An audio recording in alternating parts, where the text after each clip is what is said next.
What's up everyone, my name is Mr. Calderon, and on behalf of Splice, I'll be discussing my workflow around the new Drum Machine Designer.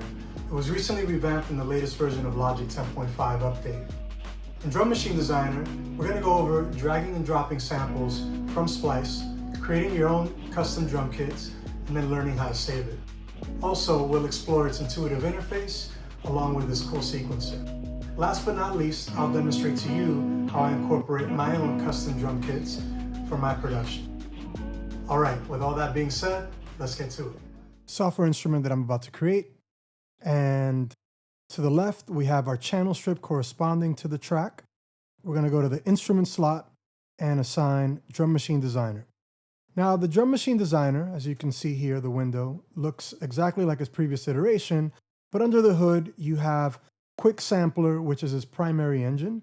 Aside from dragging and dropping samples into these pads, which serve as placeholders, you can also add effects and stock plugins as well as third-party plugins if you wanted to trigger instruments from within these pads, which is really cool. So let's get started. Let's show you how to start building a drum kit. I'm going to go ahead and drag over our Splice app here, and I'm just going to go ahead and drag in a couple of samples just to show you how easy it is to start assembling your kit. Now, that's one way to initiate a kit. The other way, I'm going to tap on the letter F, and that's going to open our browser here in the top right corner. And from the browser, I have a few samples on the desktop. I'm going to go ahead and actually choose a couple of these here. All right, that's good enough. I'm going to drag to a pad and drop, and there you have it. Go ahead and tap on F to hide the browser, and I'm going to close this drum machine window. And I want to show you another way. This is sort of like the pro tip way, and I'm going to tap on F again, and I'll choose a couple more batch here out of the list. I'm going to go over and drag it over to the track header, and what happens is a window appears indicating what type of track do I want to create. I'm going to choose Drum Machine Designer.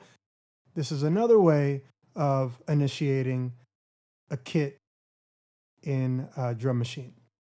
Now that I have all these kits here, as I mentioned before, you have the Quick Sampler engine in Drum Machine. For example, we have this kick that's selected, and right underneath we have this sub window where we have these micro editing tools that are part of Quick Sampler. Now, if I wanted to dive a little deeper in shaping this kick, I can go ahead, refer to my track header where I have the Drum Machine Designer set up. And as I mentioned earlier, these pads represent subtracks. So every instrument that's on a pad is an individual subtrack, and we see that represented here on this list by the track header. Now I'm going to select the kick, and then I'm going to double click on the instrument slot, and here is the Quick Sampler window with far more editing tools to shape and tweak your sound.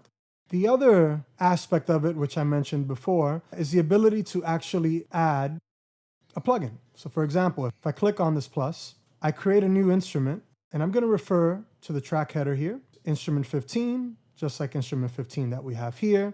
In the channel strip, I'm going to go to the instrument slot and add drum synth. So I can go ahead and shape and develop my kicks right from here, or snares or percussions, hats and cymbals. That's pretty cool. You can also do that with a third-party plugin as well. One more thing that I wanted to show you is that if we go to any instrument, doesn't matter which one it is, let's choose the snare.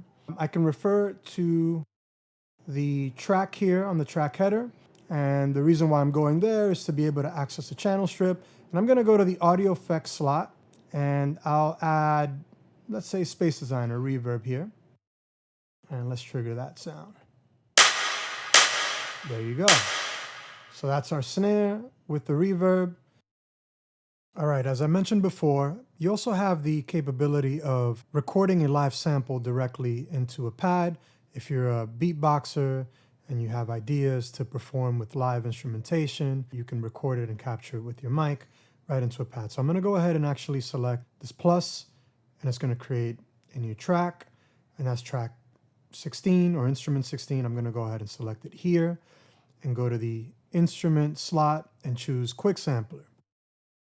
In our window pane underneath here, we're going to go to recorder, and we're going to choose the input as input 1. That's where my mic is plugged into, and we're going to lower this meter threshold here to trigger the recording, and I'm going to go ahead and start recording some things. So let's audition those sounds.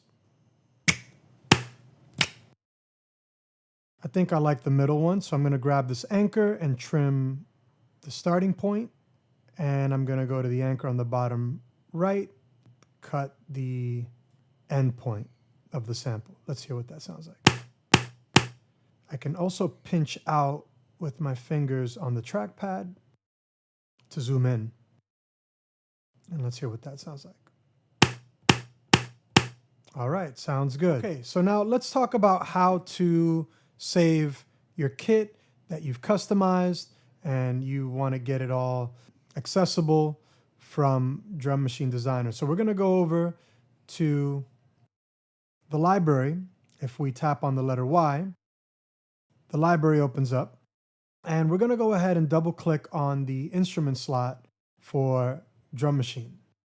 Once we do that, it's going to take us into the bank for Drum Machine Designer. And on the bottom right, we're going to select Save. And we're going to name it House Kit. Let me actually minimize this. And then we're going to save it. All right, so now let's go ahead and delete all the tracks here. And we're going to choose a software instrument. Now we're going to go over and look for the instrument that we saved in Drum Machine Designer. I'm going to go ahead and select that again for the track. I'm going to select the letter V to hide this window because we don't need that open right now. Go over here to the user patch under library, and there it is. So let's go ahead and open up a new track, Command, Option, or Alt N, create a new software instrument. Let's go to this instrument slot, choose Drum Machine Designer, go to my library on the left, choose the user patch, Splice Synthwave, the custom patch that I created, and I have some regions here, baseline.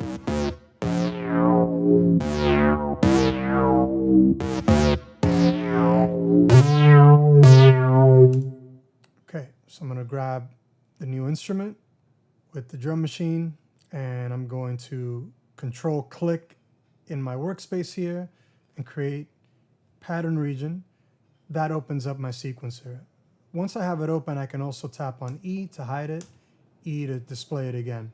So here are my drums on the left. On the upper right hand corner, you have your steps, and that can be changed. I'm just going to leave it 16 for now, just for the sake of showing you guys how to get started. So with that bass line, I kind of hear a 4 on the floor. Let me go ahead and tap in my patterns here. I'm going to solo it. I'm going to add some claps. All right, so notice how it ended. I'm going to highlight my region, Command, minus, tap on the letter U to create a cycle. Let's play that back. All right, so let's hear that with the bass.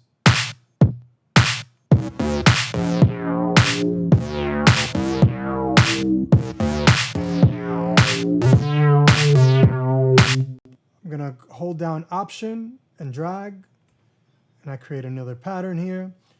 And within the pattern, we're looking at it down here. I'm going to use close hats. Let's see what that sounds like.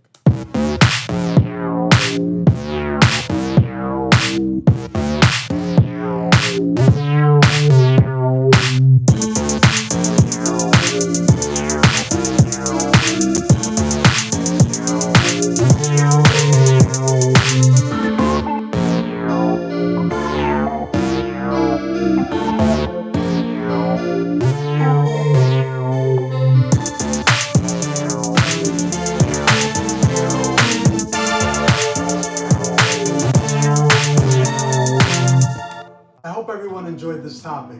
As you can see from the tutorial, we barely tapped the surface to such a fun and powerful tool in Drum Machine Designer. Stay tuned to Splice channel for videos related to Logic Pro 10.5's latest features. Also, make sure to subscribe. I want to take the opportunity to thank Splice for having me. I'm Mr. Calderon. Thank you all for watching. Until next time.